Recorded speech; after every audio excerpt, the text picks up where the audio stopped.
Kita masih berada di dialog spesial pembelajaran tatap muka aman atau tidak di segmen terakhir, masih bersama Prof. Cecep Darmawan, Ibu Ledia Hanifah, Ibu Sri Wahyuningsi, dan Mas Andi Febriansyah. Saya ke Ibu Sri Wahyuningsi, Bu ya. Mohon maaf nih masih terus dalam perjalanan ya Bu menuju satu tujuan. Kira-kira catatan apa yang akan dipertanggungjawabkan oleh Ibu Sri terhadap kritik yang tadi disampaikan oleh Ibu Ledia, kemudian oleh Mas Andi gitu kan, terutama kaitannya ketika menghadirkan kebijakan itu dalam tanda kutip sering tidak berbasis kepada pengalaman atau data dan lain sebagainya. Gimana Ibu Sri? Ya, terima kasih Mas. Sebetulnya kembali ke topik kita pembelajaran tatap muka, kenapa ini perlu dilakukan? Setelah kurang lebih 1 tahun kita harus melaksanakan belajar dari rumah, ini berdasarkan data survei yang kita lakukan secara berkala, dan tentunya ini setiap satuan pendidikan mengisi, mengupdate data Dapodiknya terkait dengan implementasi kualitas belajar dari rumah. Ada beberapa hal yang melatar belakangi, tadi di awal juga sudah saya sampaikan ya, terkait dengan mulai dari capaian pembelajaran, kondisi peserta didik, kondisi orang tua, psikologis anak, psikologis orang tua, psikologis guru, ini memang kami pantau. Dan dari data survei yang secara berkala kami lakukan, tentunya sudah semenjak awal tahun ajaran baru, bahkan di 2020 memang sudah ada beberapa sekolah yang melaksanakan pembelajaran tatap muka. Di 2021 ini yang sudah merupakan tahun ajaran kedua memang didorong. Namun sekali lagi COVID ini adalah musibah. Perlu kearifan kita bersama menyikapi pandemi COVID yang masih terjadi secara fluktuasi. Dan tentunya apa yang disampaikan oleh Prof. Cecep, apa yang disampaikan Ibu Lydia, Mas Andi, yang tadi sudah disampaikan ini merupakan kritik atau masukan, kami menanggapinya ini sebagai masukan untuk kami, kementerian, bahkan mungkin juga pemerintah daerah ya, beserta sekolah. Dan sekali lagi, ini kondisi pandemi, semua terobosan harus kita lakukan dalam rangka mempersiapkan kualitas pendidikan melalui terkait pendampingan psikososial yang juga memang sudah kita lakukan ya di beberapa daerah, melalui kegiatan-kegiatan yang dilakukan kementerian, memang tidak bisa secara masif kita lakukan. Pelibatan berbagai pihak, kementerian terkait, organisasi, kemudian masyarakat, mahasiswa, ini juga digerakkan untuk melakukan pendampingan pembelajaran tatap muka. Namun sekali lagi tentunya semua juga mengalami keterbatasan mengingat luasnya wilayah Indonesia, dan tentunya ini juga membutuhkan waktu, tenaga, dan bahkan biaya yang juga perlu diperhitungkan, terlebih kondisi COVID yang selalu naik turun, ini mempengaruhi kualitas pendampingan juga yang kami lakukan.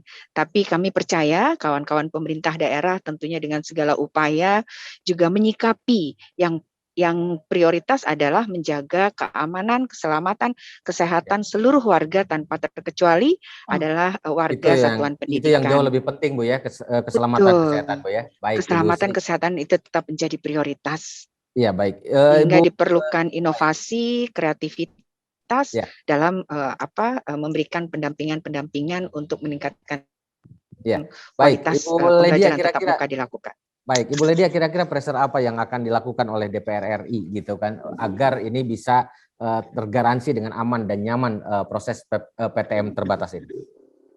Kalau garansi agak susah lah, tapi setidaknya semua orang harus menjalankan bagiannya masing-masing ya, kewenangan, tugas dan kewenangannya masing-masing dengan baik. Saya sih sebenarnya kita sudah menyarankan kepada kementerian untuk membuat kebijakan yang nggak usah national policy harus sama semua, karena tiap daerah itu berbeda. Kalau memang betul ada survei, maka akan kelihatan daerah mana yang paling learning loss-nya paling besar. Maka disitulah yang kemudian diperhatikan dengan lebih dalam. Kemudian juga kalau kita bicara soal tahapan-tahapan itu juga harus dilihat mana yang kira-kira memungkinkan, mana yang tidak. Artinya ketika kemudian tadi disampaikan kita harus arif menyikapi, sama juga kementeriannya juga harus arif pada pemerintah daerah gitu. Jadi saling lah gitu ya, husnuzon tadi saya bilang saling husnuzon. supaya nanti kemudian kita bisa saling tolong menolong, jangan sampai yang kemarin ada yang ramai gitu kan, nggak lucu kan sebenarnya. Nah ini husnuzon ini jadi penting untuk melangkah ke depan, karena ini buat kebaikan semua, buat kebaikan anak-anak. Jadi ini menjadi bagian yang harus kita sepakati bersama, langkahnya harus tadi sesuai, kalau memang merujuk ke SKB 4 Menteri, coba tuh berikan kewenangan kepada pemerintah daerah untuk memutuskan kapan mereka mau mulai, kapan tidak. Begitu mereka memutuskan, dampingi oleh pemerintah pusat. Gitu kira-kira. Ya, Prof. Cecep, kira-kira bagaimana mengoptimalisasi literasi publik dan komunikasi publik yang tadi Anda kritisi? Singkat saja, Prof. Ya, memang literasi itu banyak kaitannya ya dengan bagaimana upaya-upaya yang dilakukan pemerintah sekarang ini, termasuk juga para tokoh masyarakat. Ya. Nah, yang terpenting itu adalah kita harus menyamakan dulu persepsi. Sekarang sebetulnya PTM yang diinginkan oleh pemerintah itu sama nggak persepsi dengan masyarakat? Itu dulu. Kalau sama, saya kira nggak akan ada istilah tadi ya, pemerintah daerah berbeda juga dengan pemerintah pusat. Gitu. Samakan dulu persepsinya gitu. Frekuensi kita harus sama. Kalau sama, satu langkah, satu tujuan itu akan sama-sama. Toh semua juga kita berharap tadi ya, keselamatan di atas segalanya, kesehatan juga begitu, ya, dan belajar juga tidak boleh ditinggalkan. Nah, dan ini oleh-olehnya adalah kapanpun, dimanapun, siapapun, semestinya kita tetap belajar. Itu pesan penting dari keadaan COVID sekarang ini ya.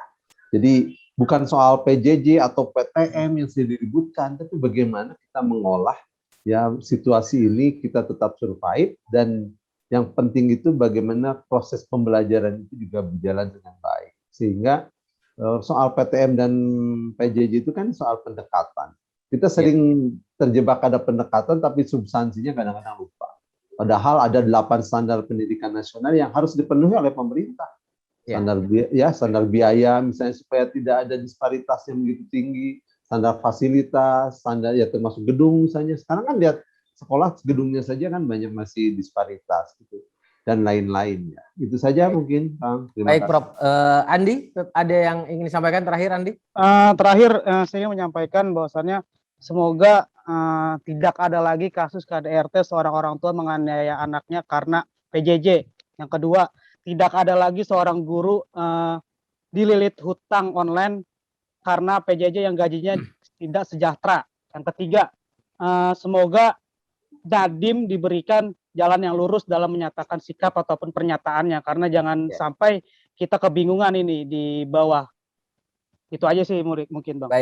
Baik, terima kasih Andi Febriansah Ramadana, anggota Blok Politik Pelajar, Ibu Sri Wahyuningsih, Ditjen PAUD Dikdasmen, Kemendikbudristek, Ibu Ledia Hanifah, terima kasih waktunya malam hari ini, dan Prof. Cecep Darmawan, terima kasih Prof atas pandangannya pada malam hari ini. Demikianlah Sobat Inspira, dialog spesial kita malam hari ini. Kita akan lanjutkan pekan depan dengan topik menarik lainnya. Terima kasih. Assalamualaikum warahmatullahi wabarakatuh.